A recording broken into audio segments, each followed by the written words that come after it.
сайн байна хүмүүстээ өнөөдрийн бидний үзэх хичээл бол стандарт хазаалт гэсэн сэдэв байна.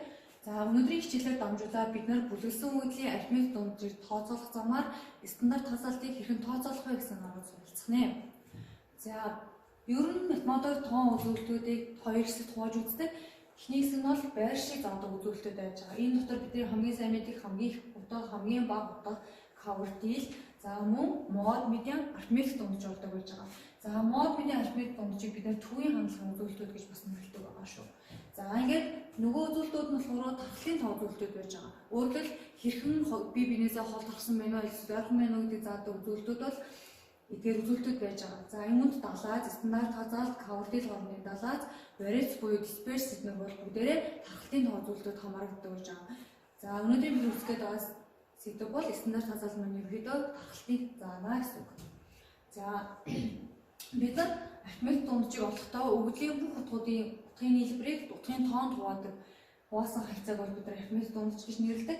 За арифметик дундчийг бид нар математикийн хэлээр хэлбэрээр нэрлэдэг байж байгаа. За эдгээр нийлбэрийг бид нар цаашдаа товчлоод сигма x-ээр тэмдэглэнэ.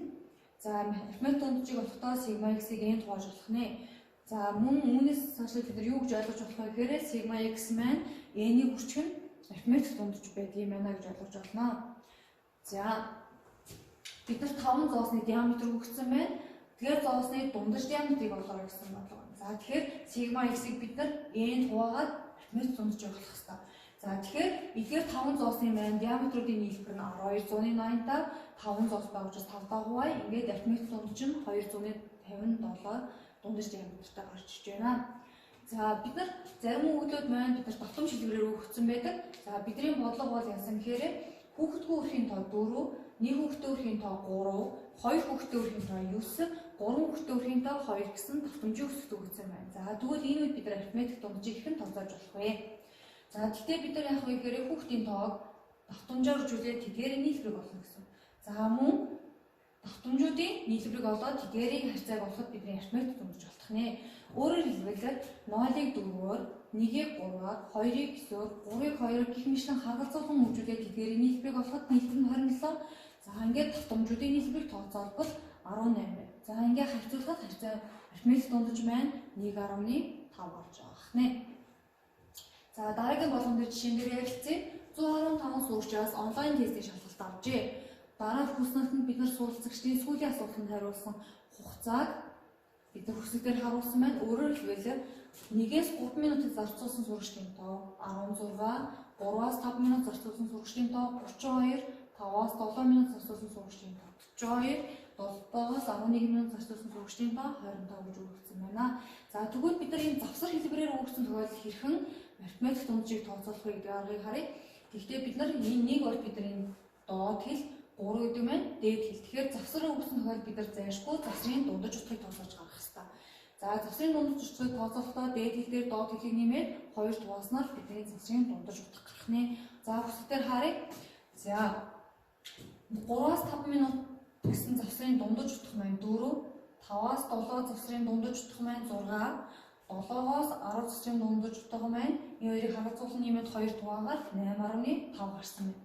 За энэ хэсэгт бид нар хүсэлтэн дээр анхны өгөгдөл дээр маань өгсөн давтамжуудыг доош нь суулган бичсэн байна. За хамгийн сүүлийн хэсэгтээ бид нар яах вэ? Арифметик дундчийг тооцоолохын тулд бид нар заавал давсрын дундаж утгыг давтамжаар үржүүлэх хэрэгтэй. Өөрөөр хэлбэл 2-ыг 16-аар үржээд 32, 4-ийг 32-оор үржүүлээд 128, 6-аг 42-оор үржүүлээд 252, 8.5-ыг 25-аар үржүүлээд 212.5 болох нэ. За арифметик дундчийг тооцоолохдоо бид нар завсрын дундаж утгыг давтамжаар үржүүлээд тэдгээрийн нийлбэрийг нийт давтамжийн тоонд хуваах хэрэгтэй. За тэгэхээр давтамжуудын маань нийлбэр 115. За завсрын дундаж утгыг давтамжаар үржүүлсэн нийлбэрүүдээ олохоор нийлбэрийг олбол 624.5 байна. За ингээд арифметик дундаж маань тооцоолбол 624.5-ыг нийт давтамж буюу 115 даа хуваавал бидний өгсөн бүлэглэсэн өгөгдлийн маань арифметик дундаж 5.4 гэж гарах нэ. За тэгвэл стандарт хазаалтыг юу заагаад байна гэдэг түрүү хэлсэн тийм ээ. Стандарт хазаалт гэдэг бол ер нь арифметик дундажаас хэр хол тархан барьсан байна гэдгийг тодорхойлдог үзүүлэлт бол стандарт хазаалт гэж байгаа.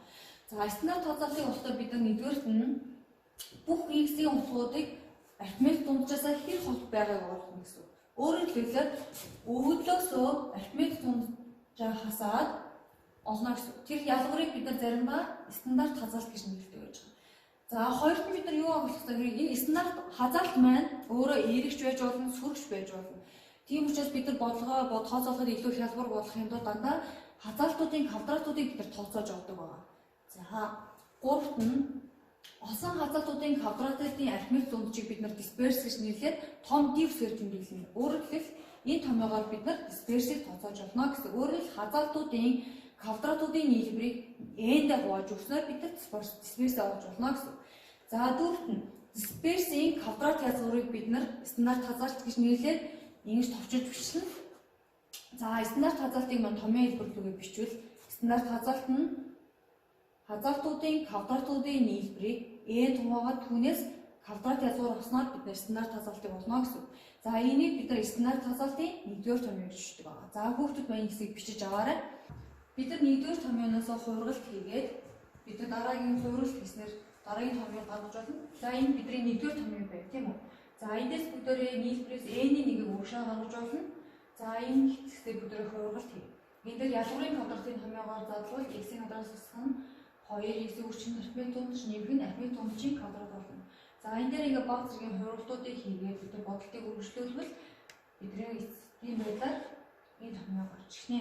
За энэ томьёог бид нар юу гэж нэрлэдэг вэ? Стандарт хазаалтыг олох 2-р томьёо гэж нэрлэдэг.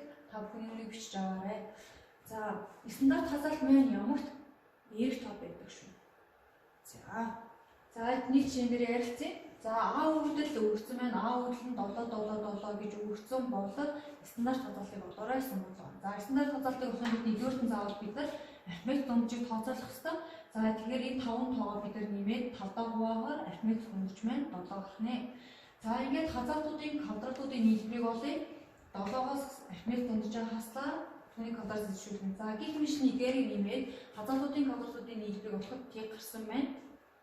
За энэ бид нар стандарт хазаалтыг олох 1-р томьёон дээр оруулах гэсэн байна. Хазаалтуудын квадратуудын нийлбэрийг нийт n хуваах, нийт тоон, утгын тоон хуваагаад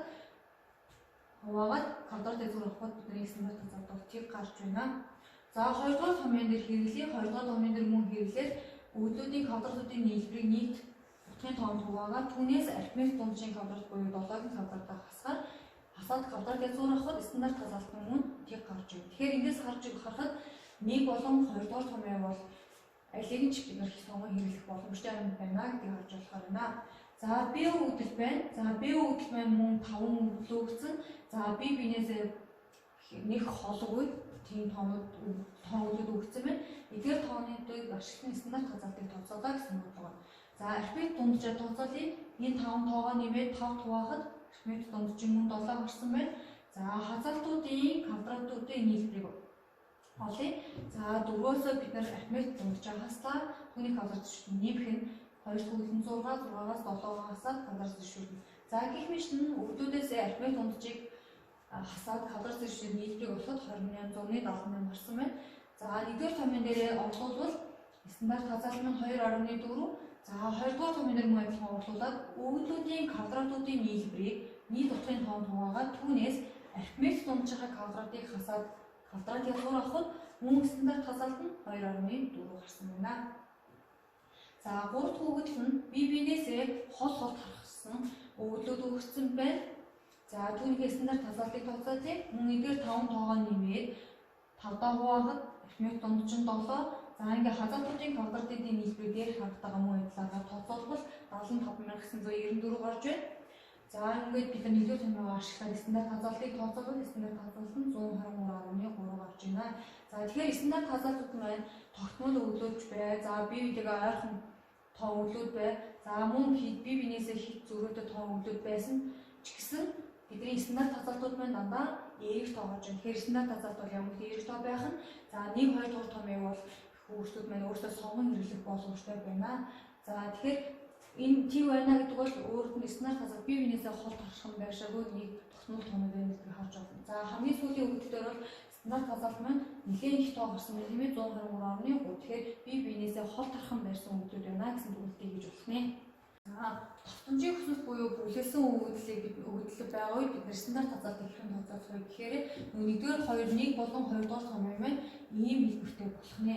Өөрөөр хэлбэл хязгаалтуудын квадратыг бид давтамжаар үржүүлээд тэдгээрийн нийлбэрийг болоод нийт давтамжид хувааж түүнээс квадрат хязгаар авна гэсэн үг. За 2 дугаар томьёо маань юу болох вэ гэхээр өгөгдлийн квадратуудыг бид яг нь заавал давтамжаар үржүүлээд нийт давтамжид хувааж болох хэрэгтэй гэсэн. Түүнээсээ бид архимед дундчийн квадратыг хасаад квадрат хязгаар авснаар стандарт хязгаарлалтыг олж болно гэсэн. За түүний жишээндээ бүгд хамтдаа ярилцъя.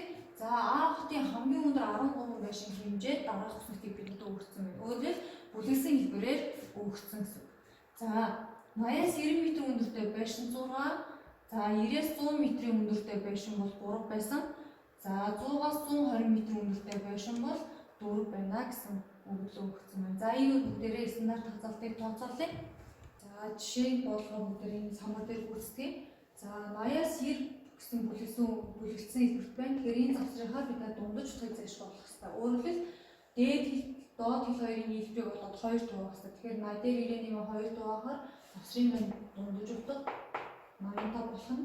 За 2 дугаар завсрын маань завсрын дундаж утга нь 95 болох нь байна. За 100 дээр 120-ийн 2 дугаар завсрын дундаж утга нь 110 болох нэ. За энд бол давтамж бичигдэх хэрэгтэй. Давтамж маань бид төгсөлтөн дээр өгсөн байж байгаа. Эхний завсарт бол завсрын давтамж нь 6, 2 дахь завсрын давтамж 3. За 100-аас 120 м өндөртэй байшин бол 4 шиг байсан байж байгаа. За тэгэхээр бид архимед дунджийг тооцоолохын тулд заавал завсрын дундаж утгыг давтамжаар үржүүлэх хэрэгтэй. За тэгвэл бүгдээрээ 85-аа 6-аар үржүүлнэ 510 гарна. За 95-ыг 3-аар үржүүл үржүүлнэ 285. За 110-аа 4-аар үржүүлнэ 440 гарна. За стандарт хязгаарлалтыг тооцоолохын тулд бид заавал завсрын дундаж утгын квадратыг давтамжаар үржүүлэх хэрэгтэй. За тэгэхээр завсрын дундаж утга маань 85-аас 85-ын квадратыг бид 6-аар үржүүлэх хэрэгтэй. Тэгэхээр 85-ыг квадрат зэршүүлээд 6-аар үржүүлэхэд 43350 гарна. За хоёр дахь дээр бол 95-ын квадратыг бид 3-аар үржүүлээ. Энэ үед бол 27000 үржүүлнэ 27075 гарч байна. За хамгийн сүүлийн завсар дээр завсрын дундаж утга нь 110-ыг квадрат зэршүүлээд 4-оор үржүүлэхээр 48400 гарах нэ. За тэгэхээр энэ дээр харъя бүгдээрээ. Архимед дундчийг тооцоолохдоо за завсрын дундаж утгыг давтамжаар үржүүлсэн нийлбэрийг олоод нийт давтамжийн тоонд хуваах хэрэгтэй. За тэгэхээр эхлээд бүгдээрээ нийт давтамжаа олъё. Өөрөөр хэлбэл сигма L гэдэг бол 6 дээр 3-ыг нэмээд 4-ыг нэмэх гэсэн үг. Тэгэхээр завсрын давтамжуудын нийлбэр нь 13 байна. За бид архимед дундчийг тооцоолохын тулд заавал завсрын дундаж утгыг давтамжаар үржүүлсэн тооны нийлбэрийг олох хэрэгтэй. За тэгэхээр ийм үржүүл маань үржүүлээд нийт нэмэхэд 1235 гарч байна.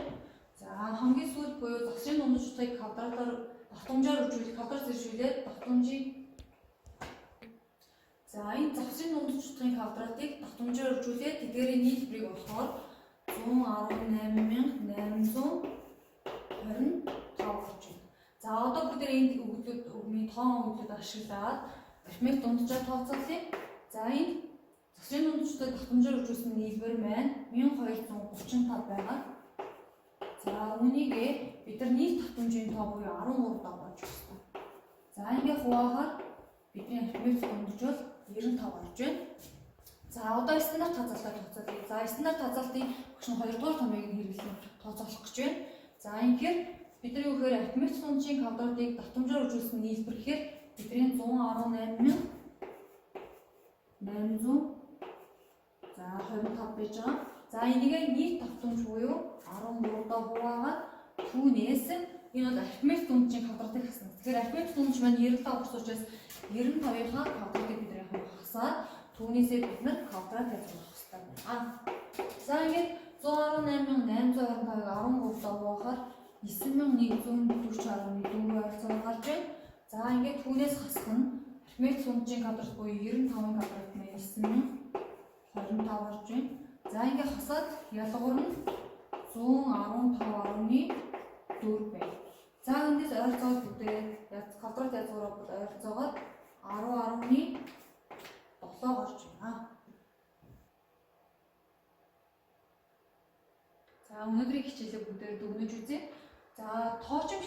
өгсөн өгөгдлийн хувьд арифметик дунджийг тооцоолохдоо бид нар сигма x-ийг n тоож олдог байна. За стандарт хазаалтыг тооцоолохдоо хазаалтын квадратуудын нийлбэрийг n туугаад түүнээс квадратыг зураг авч олно. За энэ бол 2 дугаар сум юм байж байна. За харин бүлэсэн хэлбэрээр өгсөн өгөгдлийн хувьд бол стандарт хазаалтыг тооцоолохдоо хазаалтуудын квадратуудыг бид нар давтамжаар үржүүлээд тэдгээр нийлбэрийг олоод нийт давтамж туугаад түүнээс квадратыг зураг авч болох хэрэгтэй.